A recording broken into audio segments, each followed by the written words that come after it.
రైతు సోదరులందరికీ మన నమస్కారం. మరి మా డైరీ వచ్చి అప్పాజీ డైరీ ఫామ్. మన అప్పాజీ డైరీ ఫామ్కి నేరుగా రంగారెడ్డి జిల్లా నుంచి ఒక రైతు వచ్చారు.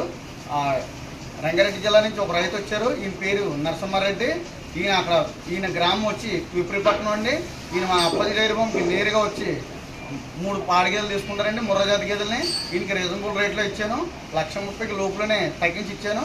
1,20,000 చొప్పున 3 పాడి గేదెలు ఇచ్చాను. ఏ రేట్లో తీసుకున్నారో, ఏ ధరలో తీసుకున్నారో ఒకసారి నరసింహారెడ్డి గారితో మాట్లాడదాం. నమస్తే అన్న. ఏ ఊరు అన్న మీది? విప్రీపట్నం. అంటే ఏ ఊరు దగ్గర అన్నది? రంగారెడ్డి జిల్లా. అంటే హైదరాబాద్ దగ్గర విప్రీపట్నం. ఇక్కడ ఎవరి డైరీ ఫామ్ దగ్గరకు వచ్చు? Appaji dairy farm. Appaji dairy farm. ఎన్ని బర్రెలు తీసుకున్నారన్న మీరు? మీకు నచ్చి తీసుకున్నారు కదా? ఎటువంటి ఇబ్బంది లేదు కదా? అలా చూడండి. ఇక్కడ ఎవరి డైరీ ఫామ్ దగ్గరకు వచ్చారు? అప్పాజీ డైరీ ఫామ్ దగ్గరకు వచ్చి రంగారెడ్డి జిల్లా నుంచి ఒక రైతు వచ్చారండి. 3 పాడిగేలు తీసుకున్నారండి. ఈయన పేరు నరసింహారెడ్డి. రీజనబుల్ రేట్లో ఇచ్చాను. ట్రాన్స్పోర్ట్ కూడా అమౌంట్ అంతా ఇచ్చారు. ట్రాన్స్పోర్ట్ చేసి పంపిస్తాం.